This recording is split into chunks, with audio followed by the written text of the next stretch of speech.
Everyone welcome to my channel र सबैजना खुसी हुनुहुन्छ, मोटिभेटेड हुनुहुन्छ, आनन्द दिनुहुन्छ पक्कै पनि। र आज फेरि म नयाँ भिडियो लिएर आइसकेको छु। आज पनि स्टोरी छ र स्टोरी सुरु गर्छु। फुल भिडियो हेरेर सपोर्ट गर्नु है। र आजको स्टोरी चाहिँ दुईवटा पानीको घैटाको हो के पानी बोक्ने घैटा होइन, घैटो र एकजना किसानले चाहिँ दुईवटा घैटामा पानी बोक्नुहुन्थ्यो कि काँधमा राखेर दुईपट्टि एउटा घैटा राखेर पानी बोक्नुहुन्थ्यो र अनि एउटा चाहिँ एक दिन फुट्छ के, एउटा एक दिन फुट्छ। अनि त्यही पनि त्यो किसानले त्यो फाल्नु भएको हुँदैन के, फाल्नु भएको हुँदैन। अनि त्यस पछाडि त्यो घैटाबाट चाहिँ आधी पानी मात्र आइपुग्थ्यो कि, अर्को एउटा चाहिँ बचाउन सफल हुनुहुन्छ, अर्को चाहिँ ठिक हुन्छ, एउटा चाहिँ फुटेको हुन्छ क्या होइन। अनि त्यस पछाडि अनि त्यो नफुटेको घैटाले चाहिँ के भन्छ भने मैले त सबै पानी लिएर आउन सफल भएँ नि भन्नुहुन्छ होइन। अनि त्यस पछाडि अनि अर्कोले चाहिँ फुटेकोले चाहिँ मैले त लिएर आउनै सकिनँ, आधी मात्र लिएर आएँ भनेर दुःखी हुन्छ क्या।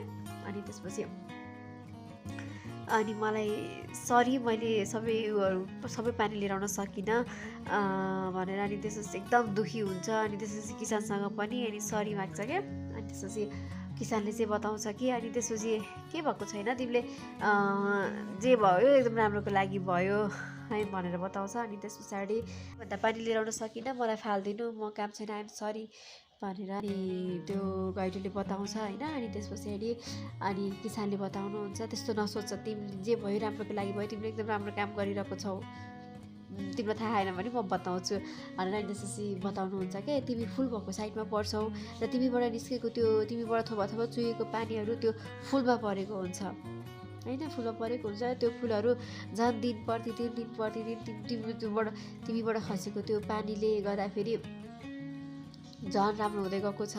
सबैजनाले यति ब्युटिफुल फ्लावर हेर्न पाएको छन्, त्यो तिम्रो कारणले गर्दाखेरि। तिमी यदि नफुटेको भए अनि त्यस पछाडि तिम्रोबाट पानी त्यो नचुहेको भए त्यो फुलहरू सायद त्यति राम्रो हुन्थेन होला, सबैले घरमा लगाएर सजाउन पाउनु हुन्थेन होला, सबैले त्यति राम्रो फुलहरू हेर्न पाउनु हुन्थेन होला। तिमी त्यस्तो नभन, खुसी हौ, तिमीले जे गरेको छौ त्यो झन् धेरैलाई खुसी बनाउने काम गरेको छौ भनेर बताउनुहुन्छ कि है। चाहिँ हामी सबैजनाले नै आफू जस्तो छौँ त्यस्तै एक्सेप्ट गर्नुपर्छ होइन। अनि त्यसपछि आफूमा भएको त्यो कमजोरी अथवा जे पनि छ त्यसलाई अझै राम्रोसँग त्यो राम्रो पोजिटिभ वेले हेरेर त्यसलाई ब्लेसिङको रूपमा परिवर्तन गर्न सकिन्छ होइन। हामीले कहिले कहिले सोच्छौँ मैले त सक्दिनँ, मैले त भएन, म त काम नलाग्ने, यस्तो उस्तो होइन, त्यस्तो सोचिन्छ। तर तपाईँसँग गुड क्वालिटी पनि हुन्छ नि त, राम्रो पक्ष पनि हुन्छ।